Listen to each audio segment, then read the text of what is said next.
Hello, and welcome back to HunterTuned. Today we're up at Wisconsin International Raceway again with the Mustang. So we recently did a couple changes on the car. We put an anti-roll bar in the last video, and today, before I came up here, I actually removed the factory rear sway bar. I wasn't thinking really, and a lot of you guys down in the comments were like, hey, you got to get rid of the sway bar. So I took that off. So now we are just running the anti-roll, and yeah, so tires are getting a little wore out. I probably got to swap them out here within the next track day or two, but we do have the Billet Next Gen 7875 on the car, and it was boost creeping on the street, so we're going to try to take it easy for the first hit, but I'm really hoping that this car is going to 60-foot hard today. Didn't even know if we were going to race today because the weather was a little iffy. We didn't know if the track was going to get rained out or not, but there's a lot of people here today. I did not expect this many people to show up tonight, so it's awesome seeing a packed track and seeing everybody getting out and racing. So anyways, without further ado, we're gonna get the car unloaded off the trailer and go make some passes.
talk to you guys in a minute.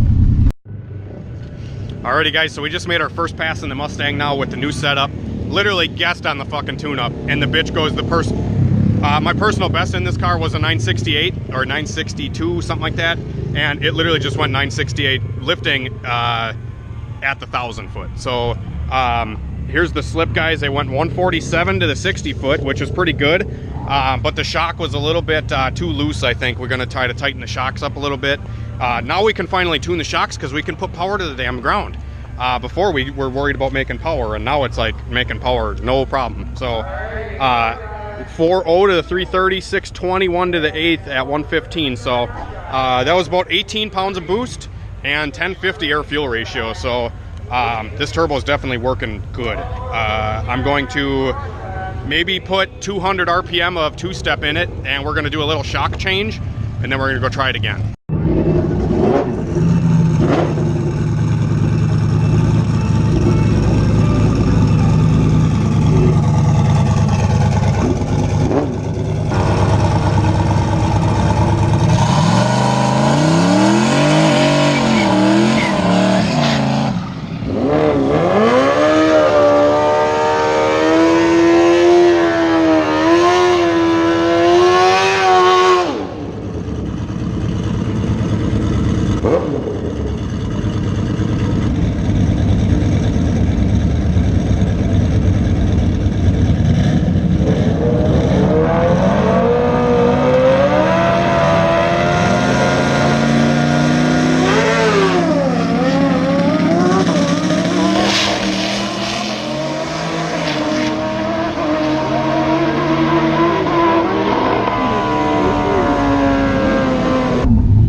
Alright, what are we doing? 4. Okay, so 1, 2. Going to 14. 14 on the rebound? Yeah.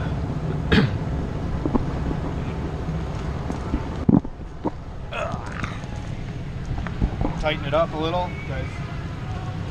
It just the 60 foot got worse the second pass, and the car still like bunny hops out of the hole. It smacks the tire, and then as soon as it smacks the tire, it bounces up. So I'm trying to put more rebound in it so it's slower to bounce back up. I think that's the problem we're having right now. We're also going to try to put more power in it, because if we put more power in it, it's going to load the shock harder, right? Is that the theory? Yeah. So we're going to try that out, and I'm going to give it 1% of duty cycle, and even the shitty pass, dude, is going 980. We're going to try to get some wheel speed out of it so we can get off the line without it hopping. Yeah, so we're going to try to put some power in it and see if it helps. And we didn't get much slower. We went from a 145 to a 149. Yeah. So a little slower, but we're still in the 1.4 range. Pretty full lean tonight. Right here. That's why I want mine white. So pretty. All right, guys, so we are about to go make another pass. They had to close the track down for like an hour or two. So we've been sitting in the staging lanes for quite a while. And I think what the issue is with the Mustang right now, we can get a mid 1.4 60 foot out of it, but when I'm trying to get it to 60 foot better than that, it ends up like almost bouncing out of the hole. So we're putting more rebound in the shocks, and I'm gonna give it more RPM to try to maybe ride out the wheelie a little more, because it wheelies and then it comes right back down, because I have 0 absolutely no front suspension travel. So that's another thing that really hinders this thing, is it's got lowering springs in the front, and I have no idea what struts are in it. So it feels like the struts are limiting how much this front end can travel, and I feel like I need to have some travel in the front end, and it has none. So I think that's what's hurting us now. So I think front suspension stuff is definitely to come, but we're gonna try to hit it with more power to see if it helps. We're gonna ride it out. Yeah, we're gonna try to ride it out, but I don't know if it's gonna work. All right, the Corvette is back for some more in the left lane, going up against the Camaro in the right lane.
I got out of it because it was like, without the slip, dude, that looked like fucking the hardest launch it had. yeah, it felt like it. Dude, it was rolling. Yeah, dude, it, yeah, 146.60.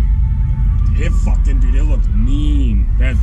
Dude, it went 4.0 to 330 though, and then I got out of it. It went 6.5 to the 8th at 87 because I was out of it. You were but dude, I hit second gear, dude, and it was like it spun or something. the track's probably fucked up. Well, I think fucking left lane was oiled or something, dude. That's the one that you fucked up. I put more boost in it, dude. Holy shit, dude, it came alive. Rolling off the line. Yeah, it came alive, dude. Dude, I think that helped, even though the time was about the same. It looked. If I'd have stayed in it, dude, it would have been a pass. It hopped, but it, dude, it fucking took. Front suspension, dude. This thing's gonna be an animal. Yeah, dude, it fucked. Oh wow. In real life, looking at it, it was like that shock setting home. and it just fucking took off. I like that. That shock setting home. That's definitely the best we have. Fuck, dude, that was shit.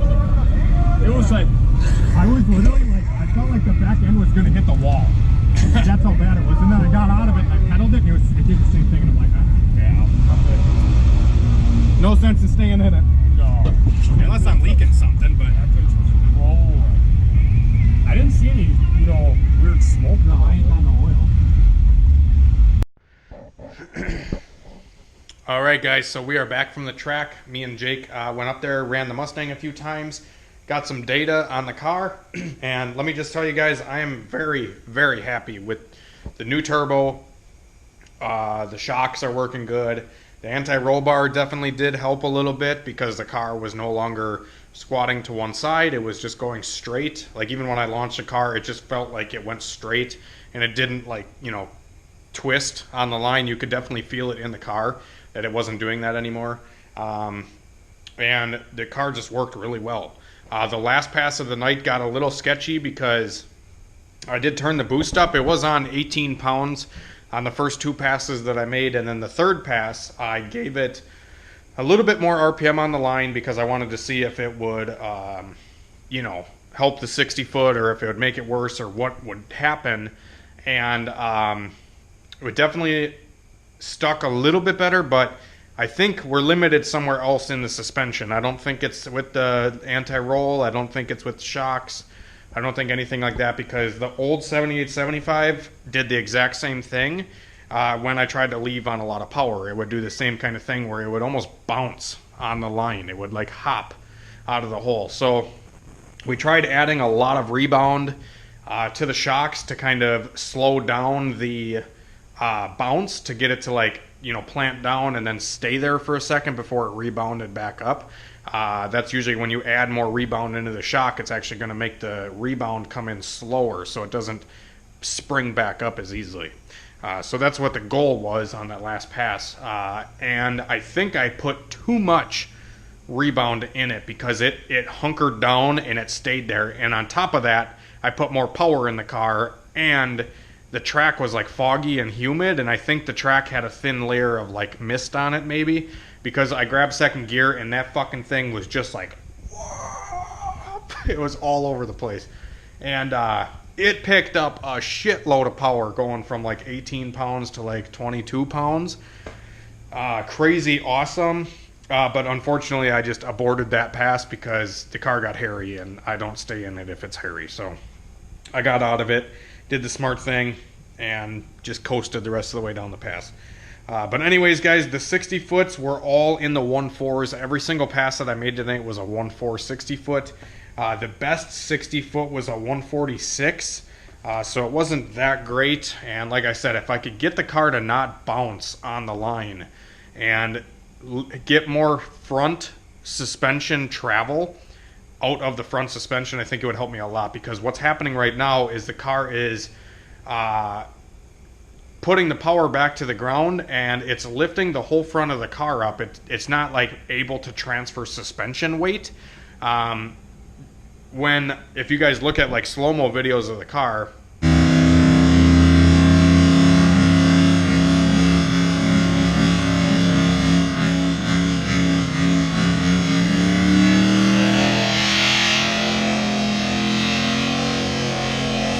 which you probably can't look at slow-mos, but if you like slow down the video or whatever and you watch the passes, it like when the front end transfers to the rear, it picks the whole front end up, and the tires don't separate from the chassis of the car, or the tires don't separate from the body in the front, which if you watch a lot of Fox body guys, at least like the couple guys that race at my track, they have huge separation in the front suspension, which will put more weight on the rear end to kind of keep it stable, and it's not going to want to bounce around if a lot of the front end is unloaded.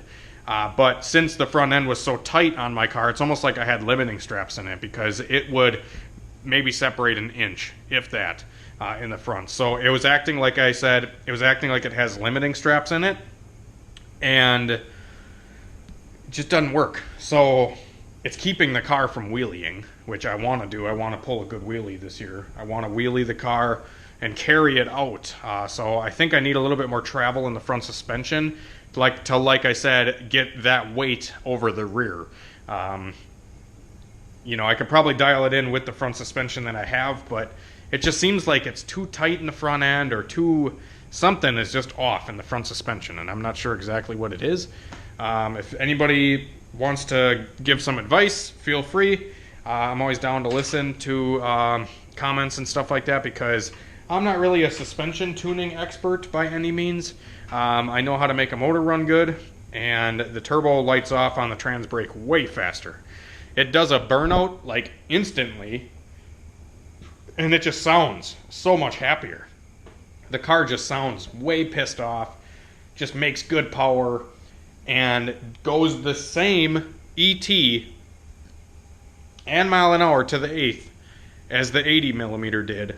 Same exact ET and mile an hour on the same exact boost. So if that tells you anything, that this turbo is just a fucking beast. Yeah, now you know.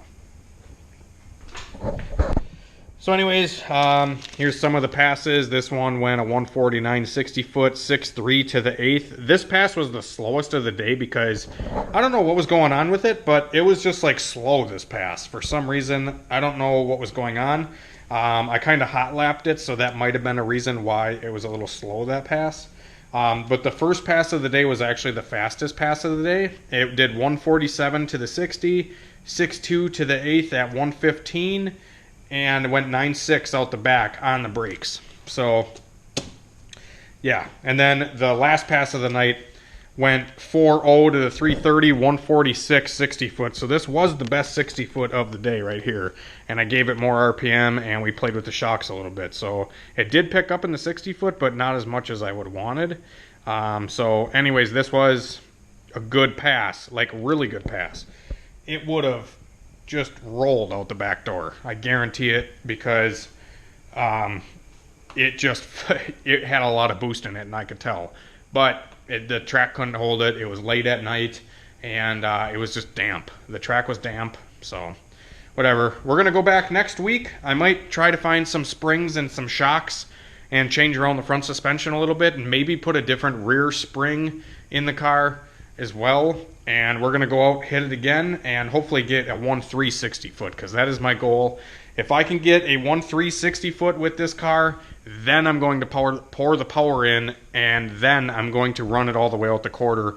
I've only been trying to do 8th mile stuff lately because I don't really want to stress the engine and push a lot of boost through it and stuff if I can't get the front half dialed in. It's kind of foolish to go through motors and whatever, try to burn the house down with horsepower. If you're only 60 footing a 1.5 or a high 1.4, it doesn't really pay. You can go an 8-second pass a lot easier if you have a good 60 foot. So I'm trying to get the 60 foot dialed in so I don't have to stress the engine and everything else as much. I'd rather get the front half of the track dialed in before I start pouring a lot of horsepower to it. So that's what we're going to do. Yeah. Thanks for watching the video, guys. Hopefully you enjoyed it. Like, comment, subscribe, blah, blah, blah. Do all that stuff. That helps me out. And, yeah. Have a great night and a better tomorrow. We'll see you later. Me and Natter Days are going to have a great night.